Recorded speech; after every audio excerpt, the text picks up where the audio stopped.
Break के बाद हाजिर हैं और एक बड़ी खबर आपको बता दें आ रही है। कांग्रेस के वरिष्ठ नेता एनडी तिवारी ही रोहित शेखर के पिता हैं। दिल्ली हाईकोर्ट में तिवारी के डीएनए रिपोर्ट में ये खुलासा हुआ है। दिल्ली हाईकोर्ट में ये रिपोर्ट सार्वजनिक की गई। इसमें पहले दिल्ली हाईकोर्ट से तिवारी को बड़ा झटका लगा है। हाईकोर्ट के एक बेंच ने एनडी तिवारी की उस याचिका को खारिज कर दिया है जिसमें उन्होंने अपनी डीएनए रिपोर्ट को सार्वजनिक न करने की अपील की थी। इस तरह पितृत्व मामले में उनकी डीएनए रिपोर्ट के सार्वजनिक होने का रास्ता साफ हो गया। हाईकोर्ट की बेंच ने पिछले हफ्ते डीएनए रिपोर्ट 27 जुलाई को कोर्ट में खोलने के आदेश दिए थे।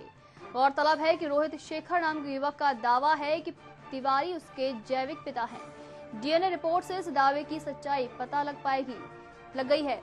87 साल के तिवारी ने अपनी याचिका में कहा था कि कोर्ट अभी तक यह निर्णय नहीं कर पाया है कि ये मामला दिल्ली हाई कोर्ट के अधिकार क्षेत्र में आता भी है या नहीं। ऐसे में रिपोर्ट सार्वजनिक करना उनके साथ भारी अन्याय होगा और अधिकार क्षेत्र पर निर्णय आने तक रिपोर्ट सार्वजनिक न की जाए। लेकिन अब इस रिपोर्ट का खुलासा हो गया है कि एनडी तिवारी ही रोहित शेखर नाम के इस युवक के जैविक पिता हैं।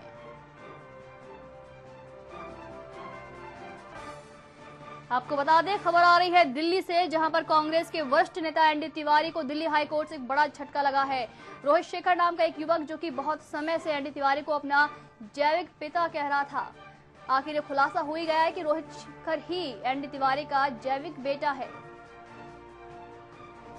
हाईकोर्ट के एक बेंच ने एनडी तिवारी की उस याचिका को खारिज कर दिया है जिसमें उन्होंने डीएनए रिपोर्ट को सार्वजनिक न करने की अपील की थी। 87 साल के तिवारी ने अपनी याचिका में कहा था कि कोर्ट अभी तक ये निर्णय नहीं कर पाया है कि ये मामला दिल्ली हाई कोर्ट के अधिकार क्षेत्र में आता भी है या नहीं, और ऐसे में रिपोर्ट सार्वजनिक करना उनके साथ भारी अन्याय होगा। लेकिन दिल्ली हाई कोर्ट की एक बेंच ने पिछले हफ्ते ही रिपोर्ट 27 जुलाई को खोलने के आदेश दिए थे और जब ये रिपोर्ट खुली तो खुलासा हो गया कि एनडी तिवारी ही रोहित शेखर के जैविक पिता है।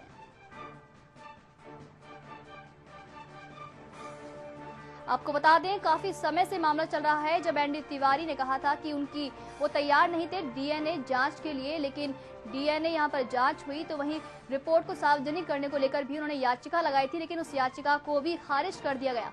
और आज जब खुलासा हुआ इस बात का कि रोहित शेखर जिसने ये कहा था कि एनडी तिवारी ही उसके जैविक पिता हैं, दिल्ली हाईकोर्ट ने भी साफ कर दिया है कि इस डीएनए रिपोर्ट में यही है कि रोहित शेखर एनडी तिवारी के जैविक बेटे हैं।